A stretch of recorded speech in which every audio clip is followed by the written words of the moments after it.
¿Qué tal? Bienvenidos. Yo soy Daisy Herrera. Y yo soy Héctor Sandoval. Buenas tardes. Bienvenido. Este día nos encontramos con el presidente de la Junta Local del INE. Él es Sergio Ruiz Castellot. Bienvenido. Muchas gracias por acompañarnos. Muchas gracias, Daisy. Muchas gracias, Héctor, por Buenas tardes. Buenas tardes. Y sobre todo en este momento, presidente, en donde pues ya empieza la chamba de veras para el INE, ya con el arranque del proceso electoral concurrente. La semana pasada ya inició en el tema federal.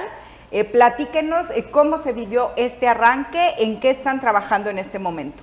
Mira, el arranque del proceso electoral federal el día 7 de este mes en la Ciudad de México fue muy significativo porque las fuerzas políticas se manifestaron por una elección limpia, una elección transparente, una elección donde las autoridades electorales hagan su trabajo, pero también por parte de las autoridades electorales hubo una invitación a los partidos políticos a conducirse dentro de la legalidad, respetar las reglas del juego y también atender temas que tenemos que estar todos muy conscientes, como es el tema del dinero ilícito que puede entrar a campañas, temas relacionados con la violencia que hay en el país. Entonces van a ser unas elecciones muy competidas, nuevamente decimos las más grandes de la historia, digo nuevamente porque lo dijimos en la elección del 21, pero el padrón electoral ha seguido creciendo, el número de cargos que se van a votar en esta elección es aún mayor que el de las elecciones anteriores, ya que se han homologado más candidaturas de presidencias municipales, de diputaciones, no solo en Tamaulipas, sino en el resto del país. Entonces es una elección además en un ambiente muy polarizado, así que se antoja una elección muy competida, donde esperemos que haya mucha participación ciudadana.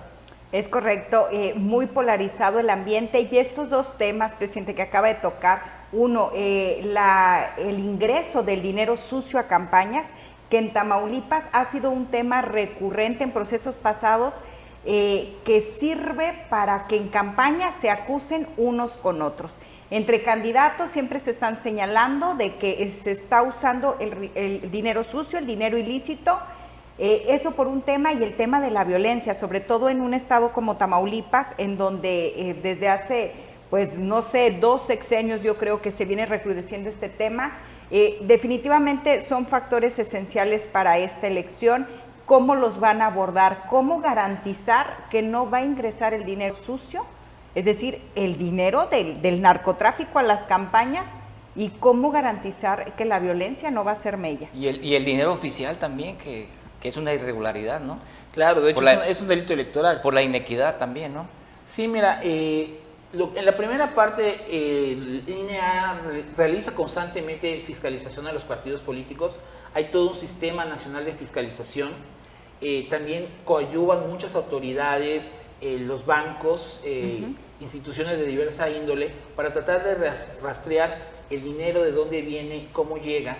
Los propios partidos políticos tienen obligación de subir a un sistema contable la información que generan. Y durante el proceso electoral contratamos monitoristas adicionales que van a los eventos de campaña, los candidatos los registren o no, a efecto de ver si lo que se está reportando como gasto de campaña es lo que se está ejerciendo realmente. Es decir, contratación de un grupo musical, 500 camisetas, y ahí verán si hay 500, si son 1000, si son 10,000. En fin, todo esto tratamos de ser lo más puntuales posibles. De hecho, es muy común que por fallas incluso menores se sancione a los partidos. Prácticamente todos los partidos en algún momento han tenido alguna multa o algún requerimiento por parte del INE. Incluso personas privadas, grupos comerciales o personas individuales han sido requeridos por el INE por diversas situaciones relacionadas con los recursos que llegan a las campañas electorales. Entonces es muy difícil controlar todo el flujo de efectivo, sobre todo lo que va en efectivo, pero tratamos de ser lo más analíticos, lo más controladores, valga la palabra, con este gasto que hacen los partidos, porque es responsabilidad de todos que la campaña se haga limpia, se haga bien. Respecto de la violencia, bueno, mira, ya nos sentamos tanto el presidente del YETAN como un servidor en la mesa para la construcción de la paz. Esto es común cada vez que inicia el proceso electoral, nos invitan las autoridades en materia de seguridad y les vamos planteando los requerimientos que tenemos. En ese sentido, aunque la violencia en elecciones aquí en Tamaulipas no se ha hecho tan presente en los últimos procesos, ha habido pequeños incidentes, pero muy contados, mínimos. Incluso hay estados que no traen un tema de violencia como Tamaulipas y que en jornada electoral se vuelven extremadamente violentos. Buscamos la colaboración de las autoridades para generar mapas de riesgo, para dar monitoreo, para revisar y apoyar a nuestros capacitadores que están en campo, a la ciudadanía, y sobre todo el día de la jornada electoral se montan diversos operativos para garantizar que la gente pueda ir en paz y en calma a ejercer su derecho al voto. Que el efecto de la violencia no sea algo que merme la participación. No es justificación decir, me da miedo salir a votar porque puede pasar algo. No pasa nada. Y si pasa algo, se atiende de manera inmediata, buscando que se generen las mejores condiciones en todo momento. Claro, Héctor. ¿Quiénes pueden votar en Tamaulipas al 2 de junio del próximo año y por qué van a votar? ¿Cuántos son los cargos y cuáles son?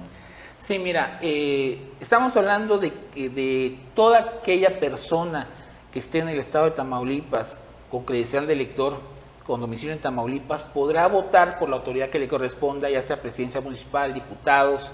Estamos hablando de un total de 541 cargos entre presidencias municipales, diputaciones, regidurías, que se van a votar en Tamaulipas.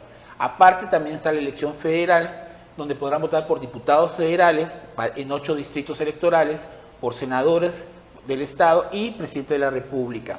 Para poder votar tienes que tener tu credencial física actualizada. Hay que hacer una mención.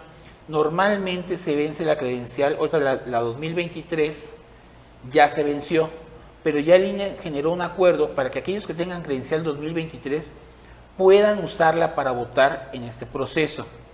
Es decir, pueden cambiarla, es lo ideal, pero si no la llegaran a cambiar, quienes tengan credencial vencida, que en el 2023 se ha terminado la vigencia, podrán ejercer su derecho al voto. Los jóvenes que se están incorporando al padrón electoral, es importante que se inscriban antes del 22 de enero. El día 22 de enero cerramos operaciones en los módulos por lo que respecta a nuevas inscripciones y a cambios de domicilio. Si algún joven, normalmente fuera de proceso, tiene que tener 18 años cumplidos para poder acudir al módulo, pero a partir de este mes de septiembre, ya cualquier joven que tenga 17 años y que cumpla años en enero, febrero, marzo, abril, inclusive el día 2 de junio, podrá ir y hacer su trámite anticipado para obtener su credencial para votar. El 22 de enero. 22 de enero del próximo año, del 2024, es la fecha límite para hacer cualquier trámite en ese sentido. Quienes pierdan su credencial después de ese periodo podrán hacer algo que llamamos reimpresión. No es una nueva credencial, no es una nueva vigencia, simplemente la credencial que ya tenemos en nuestras bases de datos se reimprime y la podrán usar como la credencial que se perdió. Es un duplicado, digamos. Okay. Eso usted se podrá tramitar hasta el mes de mayo. Estas fechas es muy importante que la audiencia las conozca, porque si están en cualquiera de estos supuestos, pues ya tienen las fechas en las que pueden acudir a los módulos del Registro Federal Electoral para que ahí puedan, ¿verdad?, renovar sus credenciales. Nos decía ahorita, son alrededor de 500, un poquito más, de cargos de elección popular en Tamaulipas. Es una elección concurrente, es una elección de las más competidas, pero también es una elección que trae ciertas particularidades. Una de ellas, que por primera vez van a votar las personas privadas de su libertad, que hay acciones afirmativas con las que tienen que cumplir los partidos políticos y que son ustedes el órgano que tiene que estar vigilando que se cumplan esas cuotas. Platíquenos un poquito de esto. Es una novedad que las personas privadas de su libertad con prisión preventiva, ¿verdad?, correcto, sí, puedan participar. ¿Cómo se va a dar esta mecánica? Mira, se resolvió ya hace algún tiempo que las personas que todavía no tienen una sentencia definitiva donde se les priva sus derechos político-electorales, tienen el derecho de ejercer su voto. Entonces, el INE ha venido haciendo algunas pruebas piloto en el 2021, más recientemente en el Estado de México y en Coahuila, donde se hace una especie de voto anticipado. ¿Cómo funciona? Establecemos contacto con las autoridades en materia de seguridad, las autoridades gubernamentales que manejan los centros de reclusión. Ajá. Y ellos nos dicen en cuáles hay condiciones. Basadas en las condiciones que hay en cada uno de los lugares, nosotros llegamos, se hace una especie de invitación a que los que quieran participar, que no tengan una sentencia que los prive de sus derechos, y ellos se inscriben voluntariamente, se genera un padrón, se hace una verificación que sus derechos no estén suspendidos por alguna otra cuestión, y ya con una lista definitiva regresamos previo a la jornada electoral para que ellos puedan votar. Se vota, se recoge esas boletas, se resguardan, se sella el paquete electoral, y ese paquete electoral queda bajo custodia del INE, sellado, de tal manera que el día de la jornada electoral, al concluir la misma, se va a instalar una mesa especial que va a hacer el cómputo de esos votos en prisión preventiva. O sea, no vamos a saber por quiénes votaron hasta el momento que termine la jornada electoral, tal y como pasa con el voto de los mexicanos en el extranjero, que aunque pueden votar en diferentes modalidades, con mucha anticipación, voto postal se va recibiendo, se va guardando, o en voto electrónico, que es una especie como de urna electrónica, esto se abre hasta el día de la jornada después de las 6 de la tarde. Tenemos además otra novedad, que es el voto para personas con algún tipo de capacidad diferente, discapacidad. Es un voto anticipado, sin embargo, como es un poco complejo y como es la primera vez que se va a operar, vamos a partir de quienes cuando tramitaron su credencial lo hicieron bajo el artículo 141, es decir, notificaron al INE que tiene un impedimento físico, un impedimento médico, y solicitaron que el módulo fuera a su domicilio a levantarles el trámite. Sí. De esta manera tenemos un listado, son pocas gentes, quisiéramos que más adelante se fuera abarcando otros sectores de personas que tienen problemas para ir a votar, gente mayor por ejemplo, pero de momento es la primera experiencia, igual va a ser un voto anticipado, se les va a entregar su boleta, se va a resguardar, se va a sellar, y el día de la jornada electoral estaremos haciendo los cómputos y los conteos necesarios. Adicional a eso me preguntabas sobre el tema de las acciones afirmativas. Mira, hemos venido trabajando ya desde hace algún tiempo con diferentes acciones afirmativas. Tenemos acciones afirmativas en materia de pueblos indígenas, pueblos originarios, tenemos el tema de la población afromexicana, que también debe ser considerada, de los grupos LGTB, así como se están incorporando en un acuerdo reciente del Consejo General, la población en situación de pobreza. Estas acciones buscan generar una mayor inclusión, y los partidos políticos tienen una cuota que deben cubrir en sus candidaturas a diputados federales, por ejemplo, donde tendrán que considerar a un determinado número de personas en cualquiera de estos grupos para poder incluirlos y puedan llegar a escaños en las cámaras de diputados. También hay que hacer un señalamiento, también hay una acción afirmativa que se ha ido hablando y ha ido avanzando muy fuerte, que es el de la paridad de género. ¿Sí? Ahí también hay unas reglas donde se busca que las candidaturas, tanto de los diferentes cargos, sean 50 y 50%. Se ha incluso querido regular para que las candidaturas a gubernaturas también sean 50 y 50. Acá en nuestro caso, pues ahora la elección reciente son los mismos candidatos hombres, pero en la mayoría de los estados ya estamos viendo el reflejo de estas acciones afirmativas, donde están participando y han ganado ya varias candidatas mujeres. Bien, Héctor. ¿Cuánto va a costar esta elección a Tamaulipas? Es otro tema muy recurrente en la ciudadanía. Y que justo está en boga ahora mismo, que se está analizando el presupuesto para el 2024 y que al parecer pues no les va nada bien, presidente. Les viene todavía un recorte a nivel nacional bastante importante. Es correcto, mira, no puedo hablar todavía de cuánto va a costar la elección porque efectivamente apenas están presentando los proyectos de presupuesto. Ya se habla de un posible recorte de 4,000 millones de pesos y luego a veces podría ser incluso más o puede ser menos. Esto todavía falta que pase por la Cámara y se determine, y dependiendo de cómo se hagan estos recortes, el INE también se verá obligado a hacer ajustes. Entonces no te podría hablar ahorita de un monto exacto. Además estamos hablando de muchos cargos, 5 elecciones en Tamaulipas que van a coincidir, pero te puedo poner un punto de referencia. Para la elección extraordinaria de senador, el costo de la elección de senador fue aproximadamente 150 millones. Esto habría que considerar que fue una elección en menos de 3 meses, o sea, el tiempo que se llevó fue menor, y que el número de cargos era un solo senador. Si lo multiplicamos por todas las candidaturas que tendríamos, pues el costo se va a ir incrementando exponencialmente. No tengo todavía ese dato. También el listado electoral del IETAM está trabajando en su presupuesto, considerando diferentes factores. Estamos buscando no dejar nada sin cubrir. Estamos tratando de prever cualquier situación, porque queremos que esta elección, por lo menos en lo que se refiere a la cuestión operativa y técnica, sea de lo mejor. Ya el tema de la participación de los partidos, bueno, le corresponde a ellos, y la participación ciudadana, pues igual esperamos que sea bastante, ya que es una elección muy importante, donde hay muchas autoridades y muchas de ellas pues son, digamos, muy cercanas a la ciudadanía, como las presidencias municipales, y esto motiva una mayor participación. Sí, porque otra narrativa tradicional, ¿no?, de cada elección, narrativa de los actores políticos, sobre todo de los partidos, ¿no?, es que el INE hace un fraude, ¿no? ¿Es eso posible? ¿Es posible un fraude hacer?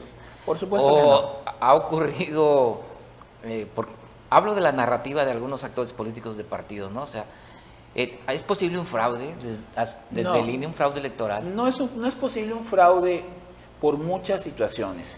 Vamos a partir de un par de ellas. Respecto al INE, el INE trabaja con personas de servicio profesional que no dependen de un partido, no depende si el día de hoy gobierna el PAN o gobierna Morena o gobierna el PRI. Nosotros tenemos un servicio profesional que es independiente de partidos, no estamos esperando que nos ratifique porque somos de un grupo político, no lo somos. Por el otro lado tenemos el tema de la ciudadanía. El INE organiza elecciones, pero quien hace la elección es la ciudadanía. Tan solo en Tamaulipas, para poner las aproximadamente 4.900 casillas que se van a instalar en este proceso electoral, vamos a requerir tan solo de propietarios, hablando de 6 funcionarios por cada mesa, de poco más de 29,000 personas. Estas personas se escogen en un proceso llamado insaculación, que es parte del mes de nacimiento y de una letra del abecedario. Voluntarios, ¿no? Y se les invita. Y ellos aceptan. Y que no reciben Ellos reciben el día de la jornada electoral una pequeña cantidad económica, pero que es por concepto de alimentos, no es un pago como tal, no es un salario. Con eso ellos pueden desayunar, comer, cenar, lo que ellos desean, pero que además, al ser aleatorio, lo mismo puede ser un simpatizante de un partido que de otro. No sabemos quiénes son, no discriminamos en ese sentido. Los propios partidos en la jornada tienen representantes de casilla que vigilan el desarrollo de cada una de las casillas, y cuando termina la jornada electoral se colocan en el exterior los resultados de cada casilla de manera inmediata. Tenemos un sistema que se llama PREP Casilla, que llega el capacitador asistente, que es nuestro apoyo, a ver cómo va la jornada, a recoger el paquete cuando ya terminó, y toma foto de las actas y se sube inmediatamente al sistema PREP, y puede ser consultado por la ciudadanía a partir de las más o menos 7 de la noche, 8 de la noche, ya empieza a visualizarse las actas como están, con errores, con tachones, como sea que estén.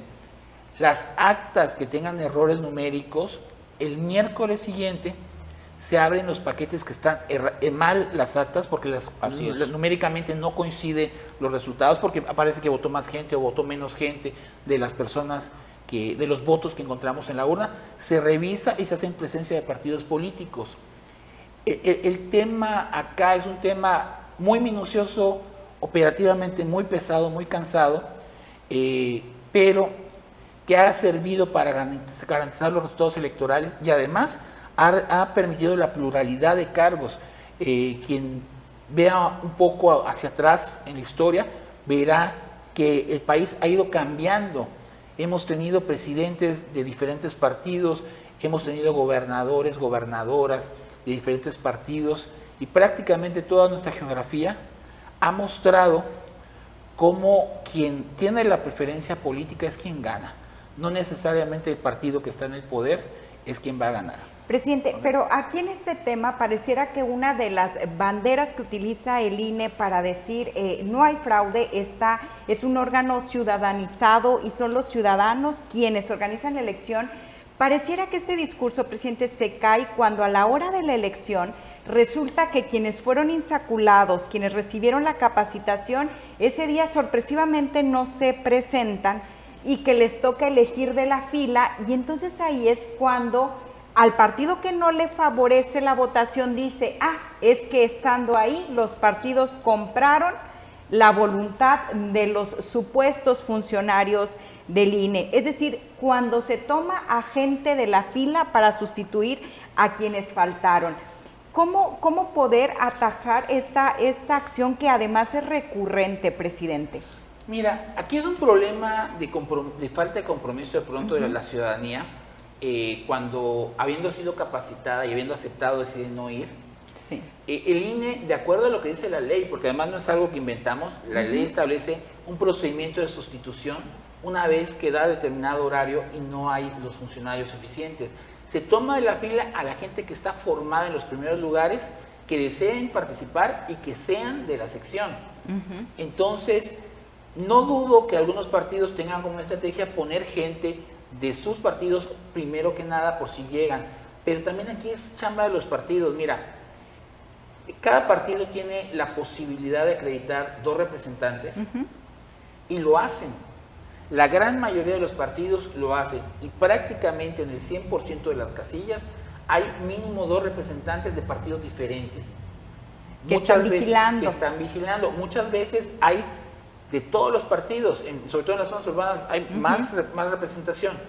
Y la función de esos representantes es cuidar también que quienes el día de la jornada están como funcionarios de mesa electiva de casilla hagan bien su trabajo. Por eso está la posibilidad de que si un representante del partido detecta alguna cuestión anómala, meta un escrito de protesta. Y también por eso existen autoridades jurisdiccionales en materia electoral que van a recibir esas impugnaciones y van a valorar si esa impugnación es válida o no. El problema es que algunas veces los partidos juegan con el discurso del fraude electoral o de la desconfianza de la autoridad como una manera de justificar una derrota electoral. Cuando no les favorece, dicen el árbitro fue quien, no tanto es que la ciudadanía no nos apoyó. Entonces, esto ha provocado obviamente un sinnúmero de quejas durante los procesos, de situaciones recursales que llegan al Tribunal Electoral, tanto el estatal como posteriormente al federal, según el ámbito de cada elección, y en la gran mayoría de los casos se ratifica el resultado electoral. Han sido muy pocas las elecciones a nivel histórico que se han anulado, y muchas de las que se han anulado han sido muchas veces por otros temas, por personas, actores políticos que no debían involucrarse y se involucraron, por irregularidades graves, porque no hubo más del 20% de las casillas no se pudieron instalar, por ciertas situaciones que también la misma ley establece. Pero el trabajo del INE, independientemente del resultado electoral, ha sido lo más impecable posible. Hay factores que no podemos controlar, hay sucesos que están más allá de lo que podemos controlar, pero tratamos de cubrir todos los aspectos. Y el que la ciudadanía no llegue a la jornada es uno de los temas donde es muy difícil. Tratamos de prepararla, tratamos de concientizarla, tratamos de motivarla, y por eso desde que inicia el proceso estamos con la invitación constante: participa, involúcrate, conoce y abre la puerta al CAE. El CAE es el capacitador electoral que va a llegar buscando funcionarios de casilla. Importante este mensaje que da la ciudadanía, porque si de verdad queremos que nuestro voto se respete, si de verdad queremos que haya democracia, pues nos toca a cada uno también poner de nuestra parte, y quienes resulten ser insaculados, pues que no cometan el grave error, ¿no?, de no acudir ese día. Ahora, si me lo permite, cambiar un poquito de tema, no sé si en este momento estén ustedes analizando ya o investigando algún actor político, y le comento esto porque, aunque todavía no se viven las precampañas formalmente, pues es evidente que ya tuvimos las primarias en todo México. Los acelerados. Esta precampaña, sí. Tanto son los actores nacionales, como lo son hoy Claudia Sheinbaum y Xóchitl Gálvez en el ámbito nacional, pero también en lo local ya tenemos varios acelerados. ¿Ya les prendió el foco alguno de estos actores? ¿Están investigando? ¿Cuántos recursos están analizando en este momento? Mira, en el caso particular de actores estatales, no traemos ninguna investigación abierta que se haya recibido en la Junta Local. ¿Actúan por denuncia? Actuamos ¿solamente? por denuncia, salvo en algunos casos donde la situación lo amerita, actuamos de manera oficiosa. pero normalmente actuamos por denuncia.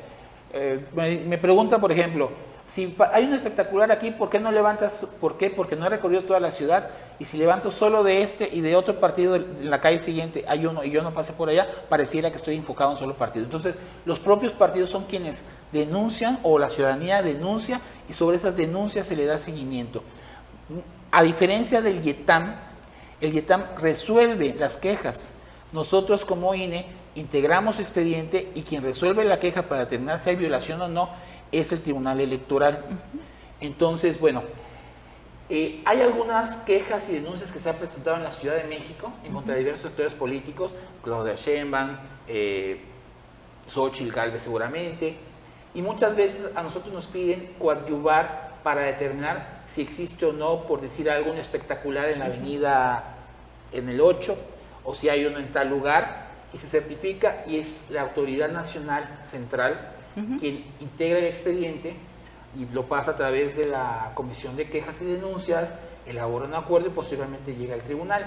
Lo que a veces hace la Comisión de Quejas es que genera, que muchos piensan que es una sanción, genera medidas cautelares que implican que si hay una posible violación, se puede determinar que se retire, por ejemplo, ese espectacular para que no se siga causando esa violación. Pero si el tribunal más adelante dice no existe violación, ese espectacular se tiene que reponer. Repone, así es. Entonces, que es la forma más usada, ¿no? Sí. Para picarle los ojos a las autoridades y a la ciudadanía. Sí, y mira, también eso pasó incluso en la campaña de gobernadores, hubo algunas quejas, se le quitó algún espectáculo, algunos promocionales, sí. Y luego el tribunal ordenó que no infringían nada y que se reponían, y se repusieron. Todo esto es parte un poco del juego democrático, de las facultades de los partidos, de la vigilancia de la legalidad. No estamos en contra de eso. Qué bueno que cuiden la legalidad, pero también que se promueva la participación y la legalidad hacia el interior. Porque, por ejemplo, hay un precandidato que se llama Jorge Tico González, que saturó la ciudad de espectaculares, ¿no? Evidentemente, él ha manifestado en diversas entrevistas que tiene aspiraciones, ¿no? Es esa relación entre lo que él afirma y los espectaculares, ¿no los revisa el INE? Porque además los espectaculares no son tan baratos que digamos. Mira, sí he visto, y me parece que dice Tico presidente, no sé qué cosa, pero por ejemplo, yo no sé si quiere ser candidato a presidente de la República o candidato a presidente municipal. Yo no he recibido como autoridad federal una denuncia por parte de un actor político donde me diga que esos espectaculares pudieran constituir un acto anticipado de campaña. Entonces, en ese sentido, yo no tengo denuncias. No sé, desconozco si el YETAM pudiera estar atendiendo alguna queja en ese sentido. O sea, acá también hay que tener muy en cuenta que aunque somos dos autoridades que hacemos lo mismo, nuestro ámbito abarca diferentes. O sea, el INE se enfoca a la jornada electoral general, pero atiende principalmente los temas de registro de candidaturas, seguimiento a quejas y denuncias para diputados federales, senadores y presidente de la República. Lo que son las elecciones locales, gobernador, diputados locales y ayuntamientos, cuando hay quejas en esa índole y las llegamos a recibir nosotros, se la trasladamos al YETAM porque es en el ámbito de su competencia. Sí, porque como decía Daisy, ¿no? Digo, las precampañas empiezan en noviembre oficialmente, ¿no? El registro oficial ante el INE o ante las autoridades es hasta marzo. Sin embargo, ya vemos, todos están acelerados, no solamente Jorge Tico González, ¿no? Hay otros. Sí, hay de todos los niveles y para todos los cargos. Sí, es correcto. Sí hay una serie de promocionales que llevan un mensaje implícito hacia la elección, pero que igual a veces son cuidadosos de no meter los elementos que los harían caer en el tipo penal o en el tipo administrativo correspondiente. Te pongo un ejemplo. No es lo mismo un mensaje que diga Sergio Ruiz quiere ver un mejor futuro, y allá implícitamente estoy diciendo quiero ser candidato, a uno que diga Sergio Ruiz quiere ver un mejor futuro, vota por él. El momento que pones vota por él es un acto anticipado de campaña.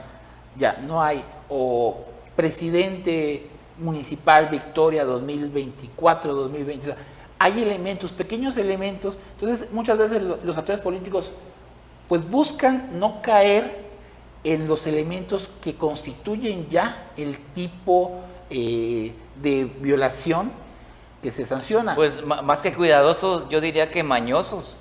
Pues caemos en lo han aprendido en el trayecto de cada quien. No, y caemos en este dicho tan popular, ¿no? Todo lo que la ley no prohíbe, pues lo permite. Entonces se aprovechan de eso. Sí, mira, en derecho dices estás violando el espíritu de la ley, más no su redacción. Claro. Entonces, o sea, sí, sabemos lo que está diciendo, pero legalmente yo tengo que apegarme a lo que me describe mi función, la ley, incluso los mismos criterios que el tribunal determina. Hay veces que incluso ya en la ley dice una cosa, pero ya los criterios del tribunal superaron lo que dice la ley y ya yo no puedo aplicarle una sanción, aunque esté exactamente escrito así, porque yo ya sé que lo voy a armar todo el paquete y el tribunal va a decir no, porque el criterio del tribunal es esto no es violación.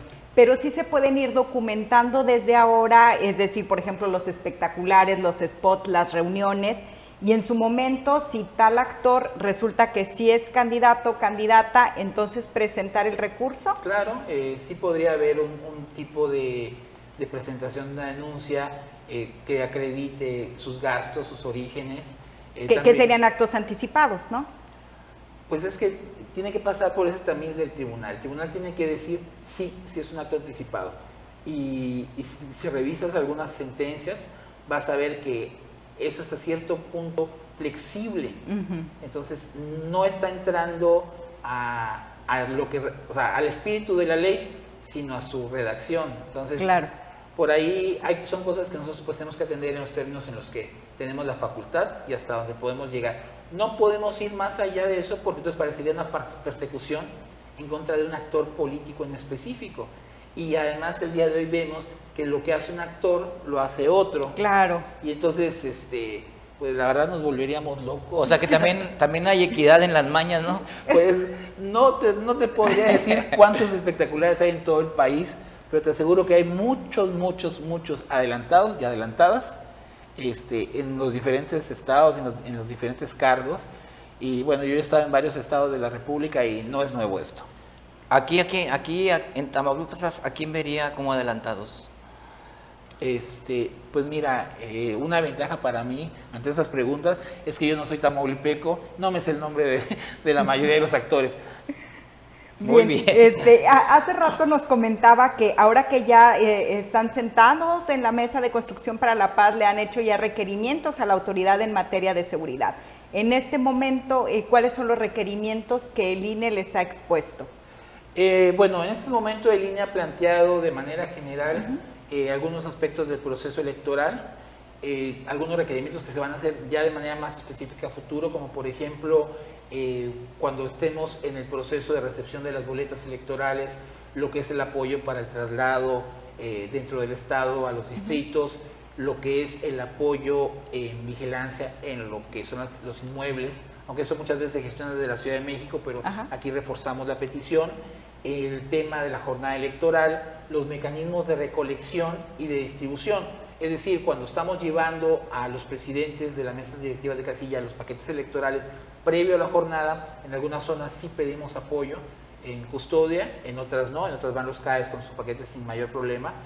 Y cuando termina la jornada electoral, hacemos diferentes operativos para recoger esos paquetes electorales y que lleguen a los consejos correspondientes, ya sea a los estatales y a los municipales, ya sea, perdón, a los distritales o municipales, ya sea a los federales, porque nos coordinamos con el IETAM, nos acompañamos y también ahí requerimos apoyo que hasta el día de hoy las fuerzas en materia de seguridad pública, tanto federales como estatales, nos han apoyado y ha permitido tener una mayor tranquilidad respecto de ese traslado en zonas peligrosas, en zonas ya en altas horas de la noche, porque estamos hablando de que terminan, ahora sobre todo que son 5 elecciones, 12, 1 de la mañana y todavía se tiene que mover. Tenemos, en el caso de la frontera chica, tenemos un operativo que para lo federal se mueven Miguel Alemán, Hidalgo, hacia Reynosa, y en lo estatal se mueven hacia Nuevo Laredo. Okay. Entonces, todo este tipo de cosas, pues ya se le platicó un poquito a la autoridad. ¿Ya les dieron el mapa de riesgo? No, todavía. Todavía, es un tema que sí se hace, sí se presenta, pero todavía no hemos tenido un mapa de riesgo. Creo que todavía es muy pronto. Yo creo que ya cuando estemos en campañas, cuando ya empiezan a moverse los candidatos y candidatas, podremos ver un poquito más el comportamiento en las zonas. También tenemos ahorita ya la petición respecto de la gente que pudiera votar o participar en el ejercicio de voto en prisión preventiva. Las autoridades nos han señalado 5 centros reclusorios donde pudiera darse esta situación. Centros penitenciarios ubicados en Tamaulipas, en Laredo, Reynosa, Matamoros, Victoria y Altamira, donde podrían participar. Y bueno, estamos hablando de diferentes cosas en diferentes momentos. La autoridad ha mostrado muy buena disposición. Obviamente hay temas que, por ejemplo, que involucran al ejército, que tienen que venir la orden desde la Ciudad de México, el Guardia Nacional, pero también a nivel estatal hemos tenido oportunidad de coincidir con el gobernador, con el secretario de Gobierno, con el secretario de Seguridad Pública en las mesas. Y pues bueno, yo creo que para este proceso electoral todos estamos muy conscientes de la importancia de garantizar que la ciudadanía pueda ejercer su derecho en paz. Bien, pues Héctor, no sé si tienes algún otro comentario. No, pues aunque suene a cliché, hasta este momento podría afirmarse que la ciudadanía podrá salir a votar en tranquilidad, en paz, con un operativo de seguridad que garantice la tranquilidad. Sí, mira, yo veo con buenos ojos cómo se está comportando, aunque estamos todavía muy lejos de la jornada electoral. Yo creo que hemos venido proceso tras proceso casi de manera inmediata. Tuvimos el 21, luego gobernador 22, revocación de mandato, tuvimos extraordinaria. Y lo que he podido observar es que a pesar de que pudiera haber zonas un poco más conflictivas que otras, para efectos electorales, la gente ha podido salir a ejercer su voto sin mayor problema en prácticamente todas las casillas. Prácticamente en todas las casillas. Tenemos obviamente algunas situaciones reportadas en algunos lados, la mayoría son situaciones cotidianas que no involucran una cuestión de violencia, y solamente tuvimos en la elección de gobernador tres eventos de más de 4.700 casillas, y en ninguna se puso en riesgo a la ciudadanía. Bien, pues finalmente me gustaría que hiciera el llamado a los actores políticos y también pues el llamado a la ciudadanía, que pues para que participe, ¿no? Tanto en la organización como el día de la elección. Sí, mira, yo quiero invitar efectivamente a los partidos políticos. Tengo contacto con ellos, la verdad muchos de ellos están muy involucrados con el proceso que está por iniciar, y tengo confianza en que Tamaulipas se van a conducir dentro de lo que es la legalidad y la civilidad, porque las jornadas electorales, los procesos electorales son procesos para elegir al mejor candidato o candidata, no son guerras. Entonces aquí esperemos que no haya guerras de descalificaciones, guerra sucia, y que todo se conduzca en los términos de la legalidad y civilidad. Respecto de la ciudadanía tamaulipeca, es muy importante involucrarse. Esta jornada electoral es histórica en muchos sentidos. Hay que salir a votar. Hemos tenido un promedio de votación poco arriba del 53% de votación. Quiere decir que hay un 47% de tamaulipecas y tamaulipecos que, aún teniendo su credencial para votar, el día de la jornada electoral no deciden por quién los va a gobernar. Es importante que se involucren. No se vale luego decir yo no voté por él, así que no me importa. No, hay que involucrarse, porque vamos a decidir en esta elección quiénes nos van a gobernar los próximos 6 años, quiénes harán nuestras leyes los próximos 3 o 6 años según sea el cargo, y quién será nuestra autoridad inmediata en las presidencias municipales. Hay que elegir bien, pero lo principal es salir a votar. Bien, pues le agradecemos muchísimo que haya dado un espacio en su agenda para platicar con nosotros en esta pues apertura del proceso electoral, y la invitación está abierta para que en un momento del proceso más adelante podamos volver a repetir este ejercicio y que vayamos actualizando la información para la ciudadanía. Claro que sí, con todo gusto. Bien. Muchas gracias. Gracias. Pues nos despedimos, muchísimas gracias por acompañarnos y el próximo jueves vamos a tener con nosotros al presidente del Instituto Electoral Tamaulipeco, es decir, a su homólogo, pero en el ramo local. No se pierdan también esa entrevista, va a estar bastante interesante. Muchísimas gracias por su atención.